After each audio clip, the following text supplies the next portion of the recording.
Renon here. Today is yet again another build showcase, and it's Nami Skyla Prime. Today I'm going to show you 3 builds, but first, how do I obtain the Nami Skyla Prime and Nami Skyla? Let me show you. To obtain the Nami Skyla, you have to join any clan dojo, teleport yourself to the Tenno Labs, interact with this console right here, type Nami Skyla, there it is, and it's 15,000 credits, and these are the materials. And there you go, that's how you obtain the Nami Skyla. Now for the Nami Skyla Prime. And for the Nami Skyla Prime, sadly you cannot farm it. All the relics for the Nami Skyla are right now vaulted. You cannot obtain the Nami Skyla. The only way for you to get it is to buy from someone. The full set is like 100 plat, which is a lot, but if you truly want it, go for it. And there you go. Now for the builds. For the first setup, this is the new player setup. The mods I'm using here, we have Organ Shatter for critical damage, Fury for attack speed, Sacrificial Steel for critical chance, Gladiator Might for critical chance critical damage, Virulent Scorch, which gives you Toxin stash chance, North Wind for cold, and Toxin gives you viral. When you proc viral onto enemies, enemies will take more damage from any source, Reach for range, and Pressure Point for melee damage. These are the mods. These mods here are highly recommend new players to use, and now it's time for the Steel Path builds. For the second setup, this is the melee influence build. The mods I'm using here, Prime Reach for range, Blood Rush and Weeping Wounds for 440 critical chances stash chance, a 12x combo. Given as Elementalist for the stash damage, this is a multiplicative damage increase for our damaging elements, and we will proc about electricity, so this is quite good, and it also gives us stash chance. Gladiator Might for critical chance critical damage, Given as Steel for critical chance critical damage, Pressure Point for melee damage, and Shocking Touch for electricity. These are the mods. For the Axe Weapon Adapter, you can use whatever Tenakai you want. For the Arcane Melee Influence, on Electricity Status Effect, there's a 20% chance for Elemental Status Effect to apply to every enemy within enemy radius for 18 seconds. This is going to help you out a lot with clear.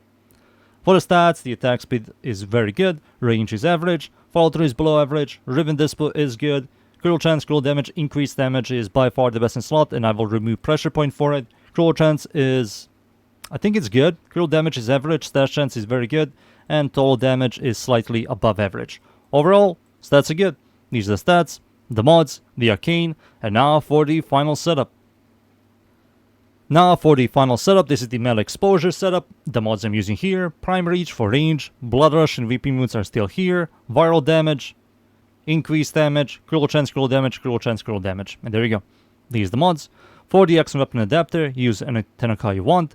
For the arcane, melee exposure, on ability cast, you gain 60% corrosion damage on a melee strikes for 25 seconds, stacks up all the way up to 240, which is a lot of increased damage, and a free corrosion damage, which is quite nice. For the stats, instead of electricity, it's viral. And there you go. These are stats, the mods, the arcane, and now it's time for me to show you these 3 builds against the units. Alright, let's start. This is the new player setup. I'm going to spawn level 40, regular star chart, Arcane Battle Group dudes. No buffs. We're going to hold the melee button and everything is going to die. Yep, everything is dead. So for regular star chart, this thing is going to have a, as you can see, a very easy time. Now for the Steel Path builds, next one is the influence setup. There it is.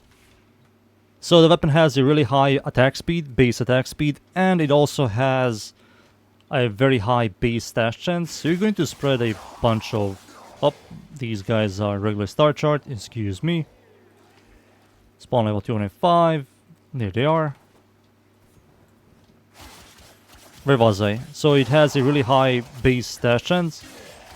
So you're going to spread not only electricity, if you start adding some other elements like Nourish for viral, or maybe you play Ember and you can give yourself heat, you're going to spread heat, electricity, and viral. If you play like, I don't know, Seren, you're going to spread toxin, electricity, and corrosion. You know, it's powerful with buffs.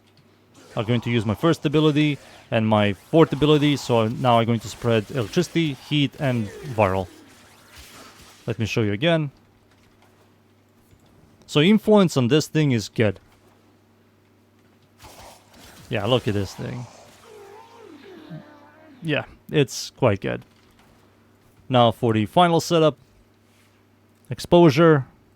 There it is. I'm going to spam my first ability to get some stacks. Metal exposure stacks. One more. There we go. There it is. Now let's get some kills and stacks. A little bit more. There we go. Heavy gunner. Gone. This heavy gunner also gone. We have orange crits. Very consistent orange crits. Let me show you again. Now I have stacks. Heavy gunner. Goodbye. This heavy gunner. Also goodbye. It's powerful. It's not a garbage prime. It's a powerful prime. Of course, we do have better prime weapons and overall better weapons, but this thing is usable. Especially if you like dual-wielding swords, for example. And there you go. Those are 3 builds. Now it's time for me to show you the influence setup in-game against Steel Path enemies. So, let's go. And we are in. I'm up against the corrupted enemies, the Void. Steel Path, of course. It's survival. The map is called Mod. Going to show you this build here.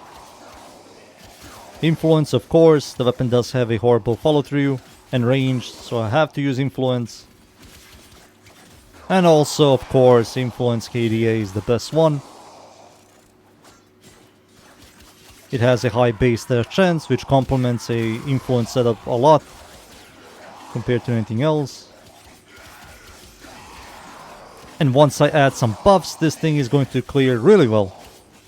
Right now, this is without buffs. Soon, I'm going to add my first ability and fourth ability.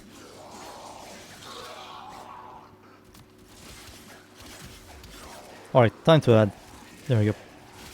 Now I will spread heat, I will spread electricity and viral, which will complement heat and electricity procs.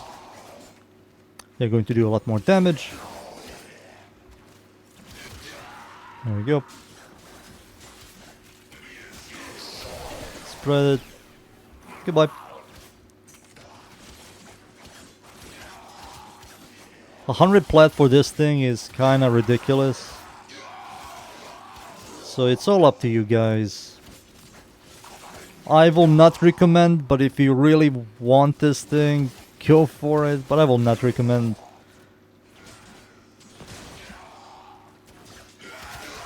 Also, I was wrong about one thing. The base damage on this weapon is below average. I was looking at it again. It's below average. It is not slightly above average. It's still fine. But yeah, it's below average, not above average. Right, there we go. Tomorrow I'm going to release the Corvex build video. The Corvex build is done. I'm happy with it. I hope you guys also are going to be happy with it. And after that, I will create a new list of Warframes and weapons. There he is, finally. Where is he? He's dead. And goodbye. There you go. Finally. Alright, that was the Acolyte. Time for me to leave, boys. And be right back. And we are done. The Nami Skyla Prime, it's fine. That's it. It's just fine. It functions like every other melee weapon. It has like a really good attack speed and stash chance. Everything else is like okay-ish. But there you go. That's the weapon. Those are the builds. I hope you guys enjoyed the builds.